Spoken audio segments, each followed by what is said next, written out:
After my video on creating a data analyst portfolio on GitHub, the comments and DMs kept coming. Same question over and over. This has been helpful, but how do I actually document my project? Do you have a template for documenting my data analysis project? I decided to create a template just for you. This is the complete data project documentation template repository. Every folder, every placeholder, and every section of the README tells you exactly what goes where. It doesn't matter the type of project that you have, whether it's a dashboard, it's an SQL project, a Python project, or it's a pipeline project. The link is in the description. All you need to do is click on use this template right here, and you get it. It's all yours. You could stop here, clone it, and you'll be fine. Each section of the template has comments that walk you through what to write. But if you want to understand the thought process behind each section, what separates a weak README from a strong one, and what actually gets you noticed, then stay with me and let's get into it. Before anyone reads a single word of your documentation, they see this, your folder structure. Let me walk you through what's in this template. If you're newer to GitHub, some of these files might not be familiar. I'm going to start with the folders. Now, the data folder. This data folder has 3 subfolders: the external, processed, and the raw. The raw is for original untouched source files. Whatever comes in here never gets edited, and the process is for cleaned and transformed data. The external is the cut tables and anything from outside sources. I'm going to click on the raw just so that you see what it looks like. If you need to add your raw data here, click on add file, and then you can either upload the file, create the file, or just drag and drop it. Once you've done that, you can go ahead to delete this README. The README here is so you're aware of what needs to be in this folder. Once you click on README, you can delete it by clicking on this 3 dots here, and then you delete the file. And then I'll go back to folders, and then the next thing we have is the docs folder. In this folder, you can upload your data dictionaries, your schema notes, or any reference material. And then in the notebooks is for your Jupyter notebooks, your R Markdown, Collab notebooks. For any exploratory or analytical work, all you need to do is click on the notebook here and add. Then under queries, we have exploratory, which is for ad hoc investigation, your transformations, that's for cleaning and reshaping. Then final is for production ready queries. And then we'll go back to the folders and we have reports. Reports is for your final outputs, PDF, slide decks, summary documents. And then scripts is for reusable code files, Python, R, shell scripts. And lastly, for the folders, the visuals is for exported charts, dashboard screenshots, or ARD diagrams. Just so you're aware, you won't use every folder on every project.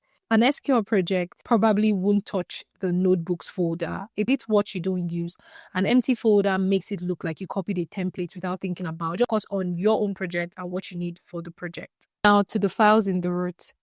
This is the .gitignore. This just get what files to ignore when you push your project.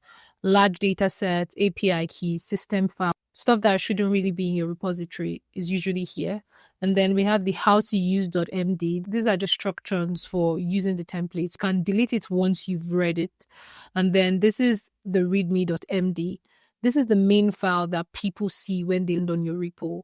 All your documentation lives here. The MD just stands for Markdown. It's a simple way to format text with headers, bullet points, tables, and we'll spend most of this video on this file. So this is my own README here now, and this is what I have. It's simply showing what this template is all about.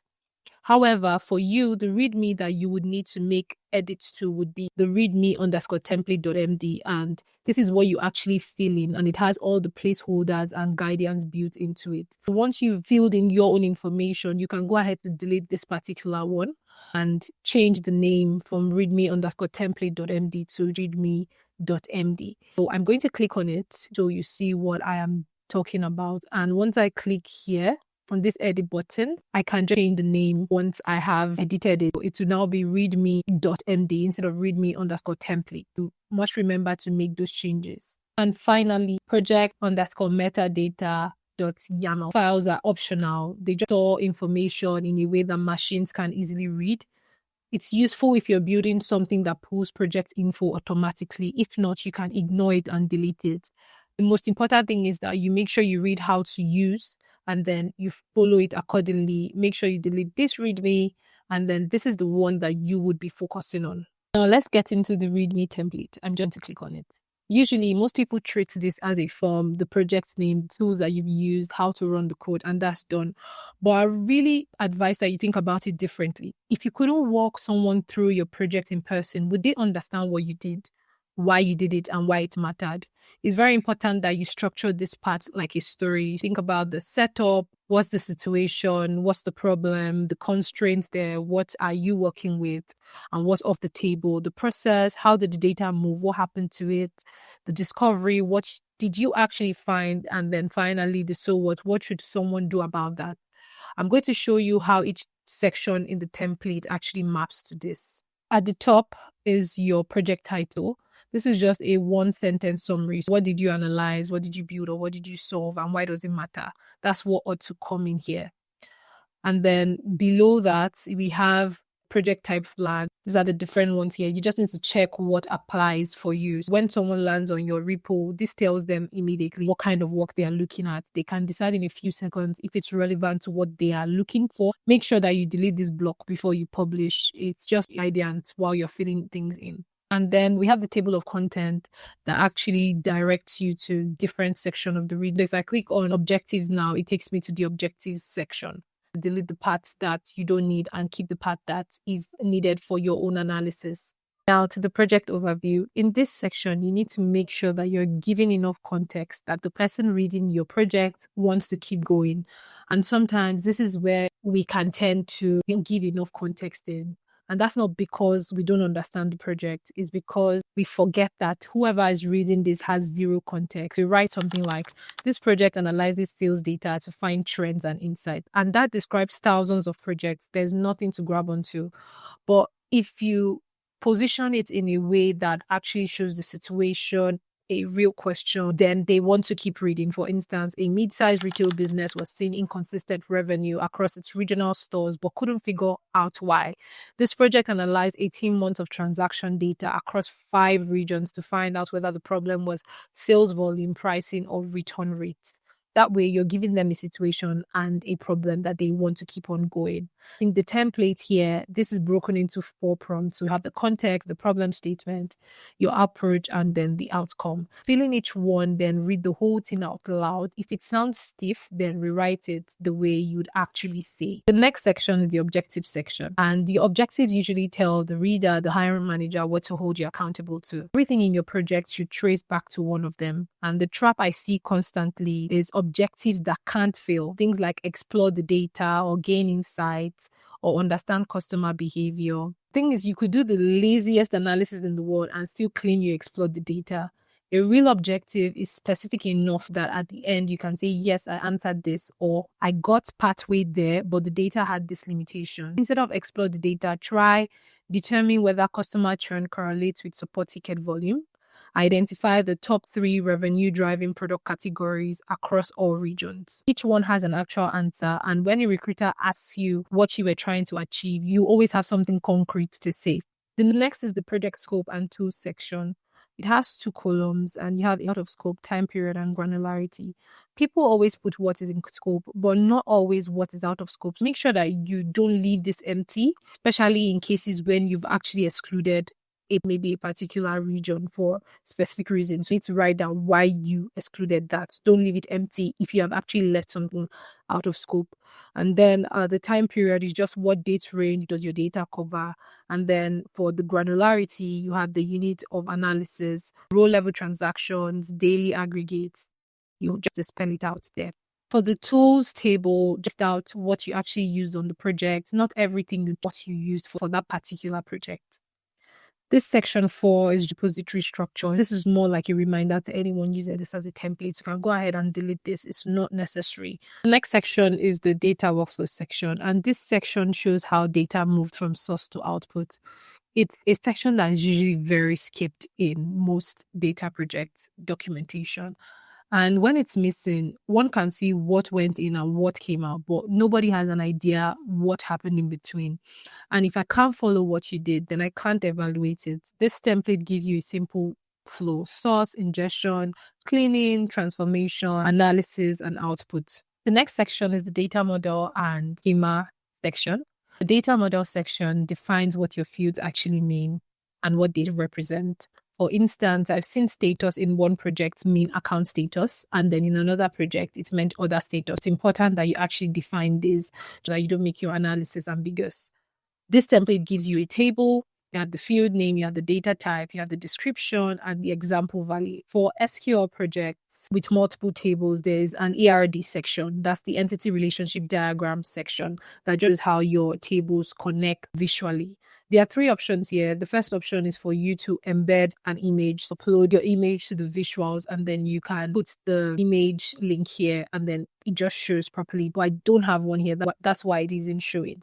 The second option is to embed an image from dbdiagram.io. You need to go on here and then paste the schema code. You can have one generated for you. And then finally, writing it as a mermaid code block. GitHub would actually render it this way for you. I'm going to edit this so that you can see what it looks like.